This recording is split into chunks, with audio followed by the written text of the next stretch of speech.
Okay, it's time for table topic for the day. Today I actually joined a contest for Toastmaster for table topics, and the topic was something that was very similar to a topic that I've done previously, which was if you could master any skill instantly, what would it be? And I think I answered this for a music related topic in the past.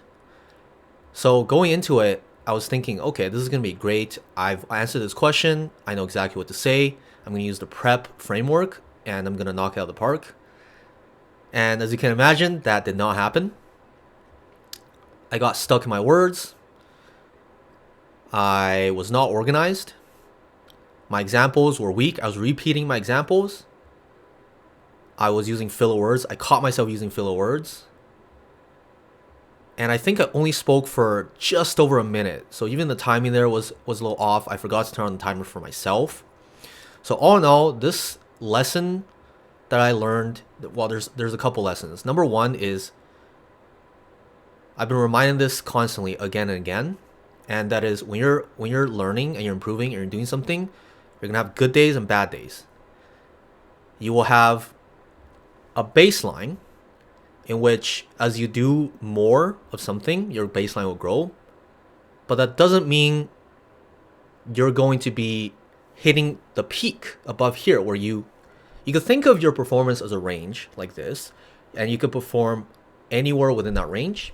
So sometimes you might perform really well, but chances are if you practice a lot, you'll have a base. And I think that did happen. I think my base did get higher, but I think I performed pretty much at the lowest level that was possible.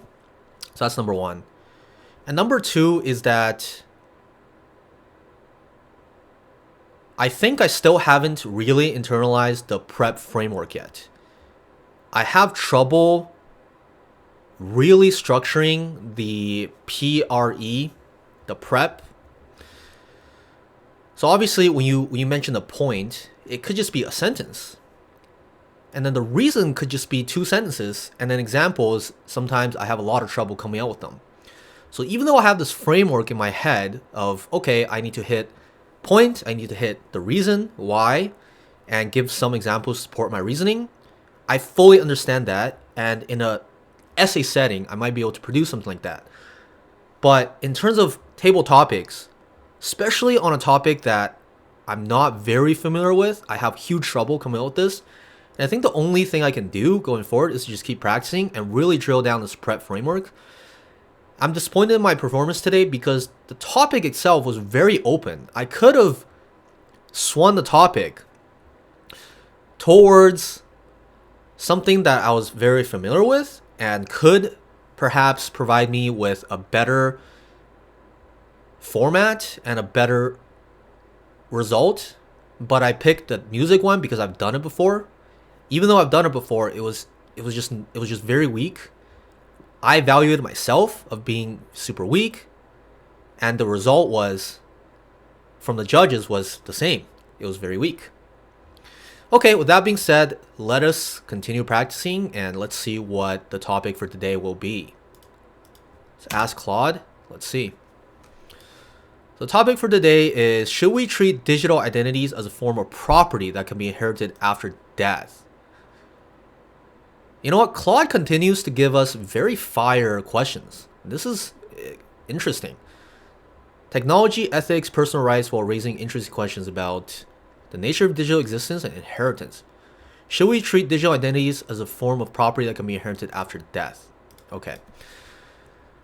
This is a very interesting topic because I feel like this topic is only relevant for the first time in history with the advent of the internet and the fact that people could upload and share their life, maybe a lot of their life, their entire life perhaps, to the internet, and anyone could view it.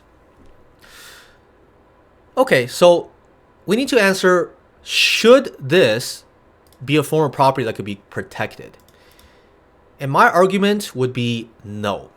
And the reason for that is because when you upload something to the internet, especially to a public platform like YouTube, Twitter, Facebook, LinkedIn, whatever, you're essentially signing a contract with the company that provides the platform that you are voluntarily creating content and allowing the company to use the content however they want. You know, if you read the fine print, that's what it says. So that's from a legal perspective. And I think ethically,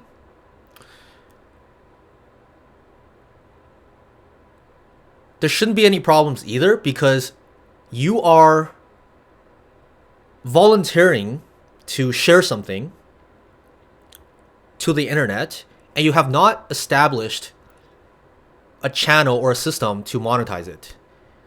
So after you're dead, I think this should be free game. It's basically free software, like free games, like papers that people publish. It's meant to be public domain.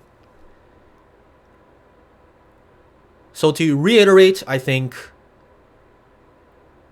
your digital personality, everything you upload to the internet, should be free game and fair game for others to use after your death.